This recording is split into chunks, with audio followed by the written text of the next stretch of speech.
L'immunité innée, exemple de la réaction inflammatoire. Le système immunitaire est constitué d'organes, de cellules et de molécules qui contribuent au maintien de l'intégrité de l'organisme.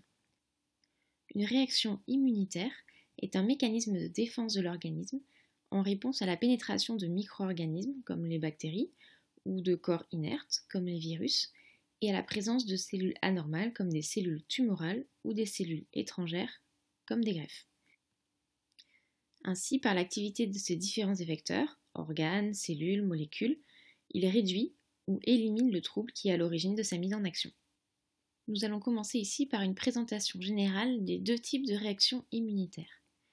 Tout d'abord, il faut savoir qu'en temps normal, le système immunitaire est dirigé contre tout ce qui est étranger au fonctionnement sain de l'organisme.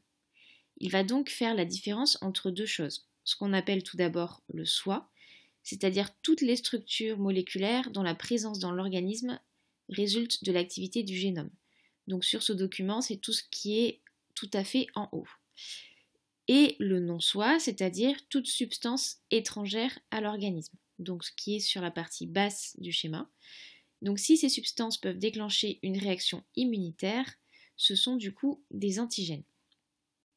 Dans le non-soi, on peut avoir des exogènes pathogènes, c'est-à-dire qui déclenchent des maladies, et des exogènes non pathogènes, donc qui ne déclenchent pas des maladies, mais qui peuvent par contre déclencher par exemple des allergies, comme les grains de pollen. Et au milieu, entre le soi et le non-soi, on a ce qu'on appelle le soi modifié, comme les cellules cancéreuses, contre lesquelles l'organisme peut également se défendre. Alors, il existe deux catégories de réponses immunitaires, celle qu'on va appeler la réponse immunitaire innée, qui est commune à la majorité des animaux, plus de 95%, et celle qu'on va appeler la réponse immunitaire adaptative, qui elle est commune à tous les vertébrés, ce qui correspond à environ 5% des espèces. En ce qui concerne l'immunité innée, c'est une réponse qui est immédiate, moins de 24 heures, qui est génétiquement héritée et qui est présente dès la naissance. Donc il n'y a besoin de aucun apprentissage. Donc c'est une spécificité plutôt large et une réponse stéréotypée. De l'autre côté, la réponse immunitaire adaptative est une réponse non immédiate, plus de 24 heures. Elle se met en place lors de la première rencontre avec un antigène, donc elle nécessite un apprentissage, et forcément la spécificité va être plus étroite et adaptée aux antigènes rencontrés. En ce qui concerne les cellules impliquées, on va se concentrer sur les leucocytes, c'est-à-dire globules blancs. Leuco, ça veut dire blanc, et cyte, cellule. Donc, dans ces leucocytes, pour la réponse immunitaire innée, ça va être toutes les cellules qui sont marquées en vert, c'est-à-dire les cellules dendritiques, les macrophages, les mastocytes, l'ensemble des granulocytes et les lymphocytes natural killer, donc les lymphocytes NK. En ce qui concerne les cellules de la réponse immunitaire adaptative, ça va être toutes les cellules qui sont cette fois-ci marquées en rouge, donc à droite du schéma. On a d'une part les lymphocytes B et d'autre part les lymphocytes T, qui comprennent les lymphocytes T4 et les lymphocytes T8. Lymphocyte, si on décompose le mot, lympho c'est pour lymphe et cyte pour cellule. On peut remarquer que les cellules de l'immunité innée, comme celles de l'immunité adaptative, proviennent des mêmes cellules souches, c'est les cellules souches de la moelle osseuse rouge. On remarque également sur ce document que toutes les cellules de l'immunité adaptative s'accompagnent d'une mise en mémoire. C'est ce qu'on voit avec les lymphocytes B, les lymphocytes T4 et les T8. Alors que de l'autre côté, dans la réponse immunitaire innée, il n'y a pas de mise en mémoire. Voyons à présent le cas de la réaction inflammatoire. Tout d'abord, il faut savoir que nous possédons des défenses physiques, peau et muqueuse, qui sont complétées par des défenses chimiques, larmes, sueur, mucus, etc., et biologiques, flore bactérienne présente naturellement sur et dans notre corps. Malgré tout, lorsqu'il y a des blessures, des morsures, des piqûres, des pathogènes peuvent pénétrer dans notre organisme. Il va y avoir donc une seconde ligne de défense qui va être opérationnelle pour pouvoir les neutraliser. Et cette défense, c'est la réaction inflammatoire aiguë.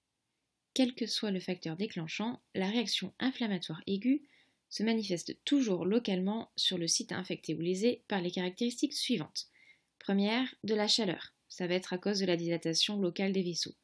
Deuxième, rougeur, ça va être à cause de l'afflux de sang au niveau de la zone infectée. Troisième, gonflement, à cause d'une sortie de plasma sanguin dans les tissus. Et quatrième, la douleur, que l'on n'a pas chaque fois, qui correspond à la libération de prostaglandines par les tissus lésés qui stimulent les nocicepteurs. Ces manifestations résultent donc d'une succession de plusieurs phénomènes qui constituent la réaction inflammatoire et que l'on va voir maintenant. Lorsque la barrière de la peau est franchie, l'organisme fait appel à des acteurs capables de lutter contre l'envahisseur. En effet, des cellules sentinelles de l'immunité veillent. Circulant dans le sang, la lymphe ou résidant dans les tissus, les cellules immunitaires, appelées globules blancs ou leucocytes, sont prêts à défendre le corps. Nous avons les mastocytes, les cellules dendritiques et les macrophages qui sont les premières cellules à entrer dans l'action. Ce sont des cellules sentinelles. Ces cellules expriment à leur surface des récepteurs PRR. Ceux-ci reconnaissent une grande diversité de molécules répandues chez les micro-organismes, les PAMP. Il s'agit de composants de parois ou de membranes plasmiques des bactéries, des champignons, des protéines d'enveloppe de virus, etc. Et ça va être l'identification, comme on voit ici, entre un récepteur PRR et un PAMP qui va initier la réaction inflammatoire. Après contact établi avec l'antigène, la cellule sentinelle libère alors des médiateurs chimiques, véritables signaux d'alerte pour le système immunitaire. C'est ce que l'on voit ici avec les différentes étapes. Certains médiateurs chimiques, tels que l'histamine, sécrété par les mastocytes, va induire la dilatation des vaisseaux et leur perméabilité à proximité de la zone lésée. Il se produit alors une fuite de plasma dans les tissus ainsi qu'une arrivée de nombreuses cellules immunitaires circulantes dans la zone touchée. Les leucocytes circulants ralentissent au niveau de la zone infectée, puis ils traversent la paroi des capillaires et se retrouvent dans le tissu. C'est ce qu'on appelle la diapédèse. Une fois que tous ces phénomènes ont eu lieu, on va passer à ce qu'on appelle la phase effectrice, c'est-à-dire l'élimination des agresseurs. C'est durant cette phase que vont être éliminées les sources de l'agression. La phagocytose, que nous voyons ici, est la première ligne de défense mise en place. Les phagocytes, donc les macrophages, les cellules dendritiques et granulocytes neutrophiles notamment, englobent et digèrent les agents infectieux et ou les débris cellulaires après reconnaissance des PAMP ou de molécules de cellules lésées par les récepteurs PRR. La phagocytose s'effectue en 4 temps. Première étape, l'adhésion de l'agent pathogène. Deuxième étape, l'absorption et l'ingestion de l'agent pathogène. Troisième étape, la digestion de l'agent. Et quatrième étape, le rejet des déchets. La production de composés antimicrobiens par les phagocytes et les granulocytes dégrade des molécules essentielles des bactéries et entraîne en fait leur mort. On assiste en parallèle à un phénomène d'amplification. Les cellules qui sont circulantes et qui sont arrivées sur le lieu de l'inflammation libèrent à leur tour des médiateurs chimiques qui recrutent alors de nouvelles cellules immunitaires. On peut maintenant résumer l'ensemble de la réaction inflammatoire par le schéma ci-dessous. Dans un premier temps, tout à fait en haut au milieu, nous avons l'infection avec l'émission d'un signal de danger. En 2, la détection par les cellules sentinelles et en 3, la libération de médiateurs chimiques. Suivi de la vasodilatation, de la perméabilité vasculaire, tous les phénomènes qui entraînent rougeur, chaleur, gonflement. Puis ensuite le recrutement, la diapédèse donc des cellules de l'immunité et enfin l'élimination par phagocytose des agents infectieux. Lorsqu'il n'y a plus de signal d'alarme, que tout danger est écarté, la réaction inflammatoire prend fin grâce à la production de molécules anti-inflammatoires par des granulocytes neutrophiles et des macrophages.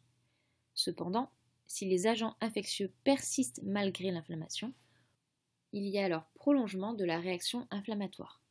On peut avoir ce qu'on appelle une inflammation chronique, et s'ils quittent le foyer infectieux et se répandent dans l'organisme, on parle alors de septicémie.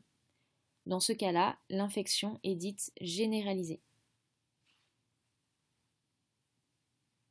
Mais revenons à la réaction inflammatoire elle-même. Le déclenchement de la réaction inflammatoire et son maintien sont dus à des médiateurs chimiques. On l'a vu, histamine, prostaglandine, etc. Et la prostaglandine, par exemple, est fabriquée par les cellules sentinelles à partir de phospholipides membranaires, c'est ce que l'on voit ici, grâce à 2 enzymes. La phospholipase et la cyclooxygénase appelée COX. Pour stopper l'inflammation, il est alors possible d'utiliser certains médicaments. En effet, l'aspirine et l'ibuprofène, par exemple, sont des inhibiteurs de la cyclooxygénase. Ils vont alors empêcher la synthèse de la prostaglandine. on dit que ce sont des analgésiques, c'est-à-dire des antidouleurs, et en même temps des anti-inflammatoires. On peut voir sur ce document le modèle moléculaire de la cyclooxygénase. Et on se rend compte que dans le site actif, l'acide arachidonique va pouvoir se transformer.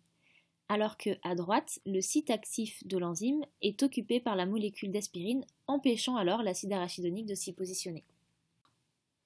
Il existe également des anti-inflammatoires stéroïdiens tels que les corticoïdes, qui ont eux une action anti-inflammatoire générale en inhibant directement les mastocytes. À la fin de la réaction inflammatoire, si l'infection persiste, elle peut passer le relais à ce qu'on appelle l'immunité adaptative. Ce que l'on voit ici, c'est qu'après digestion du pathogène, une partie des molécules restantes sont exposées sous forme d'antigènes sur des récepteurs membranaires des phagocytes.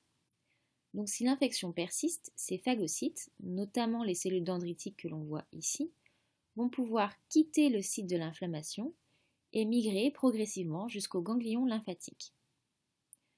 Une fois rendues au niveau des ganglions lymphatiques, elles vont pouvoir présenter les peptides de l'agent infectieux, donc les antigènes, à des cellules de l'immunité acquise, c'est-à-dire à des lymphocytes. Ainsi, elles vont déclencher une nouvelle phase de la réponse immunitaire adaptative. C'est ce qu'on va voir dans une prochaine vidéo.